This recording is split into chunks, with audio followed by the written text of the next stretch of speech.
Why is it that Croydon is so often the butt at the end of a bad joke? It could be the 2011 riots or the infamous New Addington estate, nicknamed Little Siberia. Perhaps it's plain old class prejudice lurking behind derogatory slurs, such as the Croydon facelift. But undoubtedly it has something to do with the acres of high-rise, concrete, car-dominated, largely commercial and often vacant 60s architecture.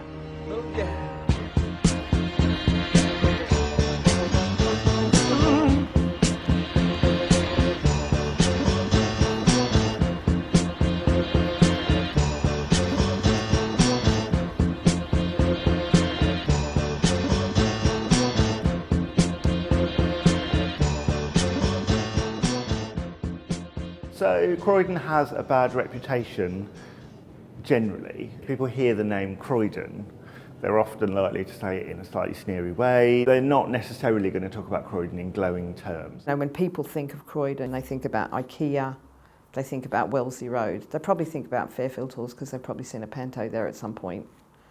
One of the reasons that Croydon's got this reputation is all the post-war rebuilding. I feel like there is a sense that Croydon got up above its station, that it became too ambitious and therefore became a bit of a joke. Being the first doesn't mean you're the best. It means you're often the ones that are making the mistakes as well that others then learn from. Well, the history of Croydon's planning it's also a kind of history of non-planning. You know, I've got this great photograph I show of the two original master planners at that little model of Croydon, where they thought it was a really good idea to have a dual carriageway running down the middle of a city.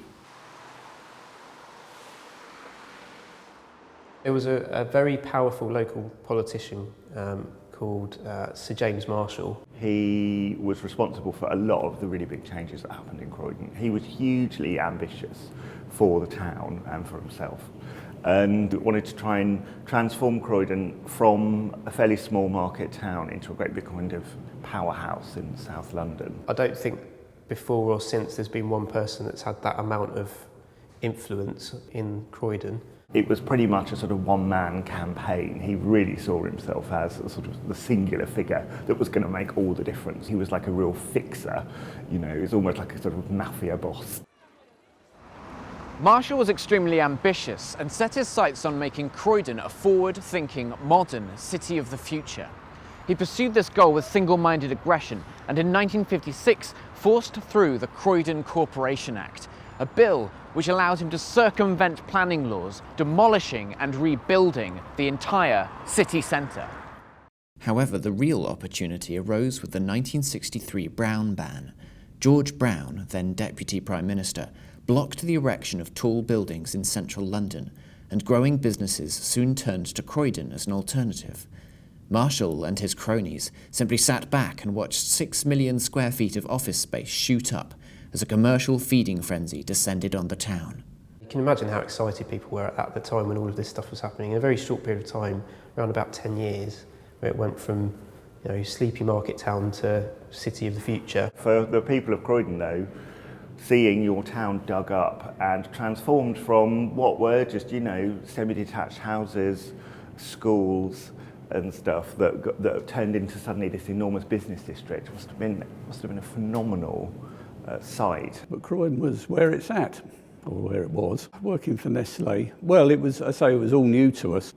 So the first thing that we did when we got into the block was made a beeline for the lift to get up to the 22nd floor to see the view, which was incredible, really. We'd never experienced anything like an office block like that. 22 floors with a canteen, staff shop, medical centre, all sorts of things. It's in its own little world, really. And we could see buildings going up all in Croydon. And it was beginning to look a bit like New York. A building I particularly like is Lunia House because I think it's quite emblematic of the spirit of that age. The name of the building reminds the landing on the moon, and it has a sort of framed fake windows on the top. I say fake windows because they just frame the sky. These windows are attached to the structure as wings. To fly to the sky, which was the main ambition of people of that age, to reach the progress and the ambition of reaching the sky. The forms of the buildings are beautiful. I mean, I really like the 60s. I love the Nestle Tower. I like the 60s high-rise. I love Luna House and Apollo House. There are some excellent buildings in Croydon that get ignored partly because too many of them were built. And as a result, if you're walking around East Croydon, you can't see one building for the next building because they're all in the way. It's fair to say that there wasn't a great deal of planning that went into where they went or what they were or how they related to one another. I think even at the time that led to lots of criticisms from the architectural press about the fact that there didn't seem to be a coherent aesthetic eye sort of overseeing this change, and that it was commercially driven and brash. And that's because it was. When Croydon was first developed, it was like definitely a satellite city. So it was designed so they could get in, park their cars, go to work and leave and go. It was just focused on work, on working life. And that was, I think, a lack of attention on what really people need in a place. Okay, you need to work, but you need to have public space as well, which has been forgotten during the regeneration in the 60s. If you walk around that at ground level,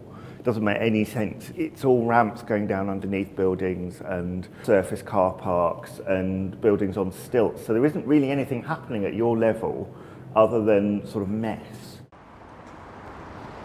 Marshall's uncontested power meant that his word went, and his priority was pure and simple: to make money from the building boom.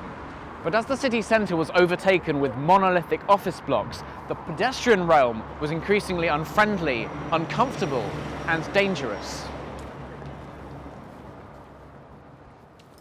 Marshall's solution was characteristically capitalist: to create a new public realm in a shopping district. Unlike Wellesley Road, the three vast shopping centres and commercial high street he created were pedestrian-friendly and easily navigated. But is commercial space an adequate substitute for civic space?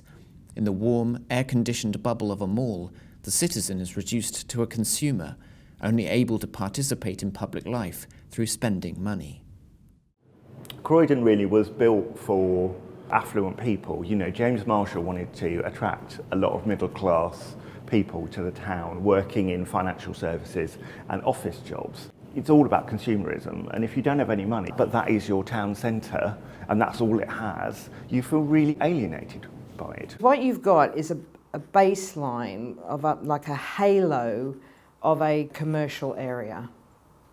So there are very few residents that live here now, like none. Instead of funding play centres or schools, things like car parks were being funded in the centre of Croydon, and that was where the money was going. It wasn't going into sort of working class housing. In the excitement of the building boom, Marshall didn't consider the legacy of his project. His vision, though lucrative in the short term, ultimately failed Croydon. In the mid-1970s, a massive financial crisis forced building work to grind to a halt. And as the cheaply and hastily constructed architecture started to show its age, big business abandoned Croydon and relocated to newer, flashier premises in Canary Wharf. As quickly as it had flourished, Croydon went into decline. Actually, the biggest issue we're dealing with is the original concept was around commercial, and actually that's not what it's going to be at all. That's not what it's growing up to be. It's becoming a very diverse piece of city. Today, with 1 in 8 office buildings standing empty, Marshall's vision is in tatters, having proved short-termist and self-interested. But for every carbuncle in Croydon, there's also something remarkable and even beautiful. Strange juxtapositions make this place unique as well as challenging, and the council is rediscovering something of that bold architectural vision. They are determined to keep the best of the past while nurturing a new long-term approach to urban development, one that is inclusive, collaborative, and generous.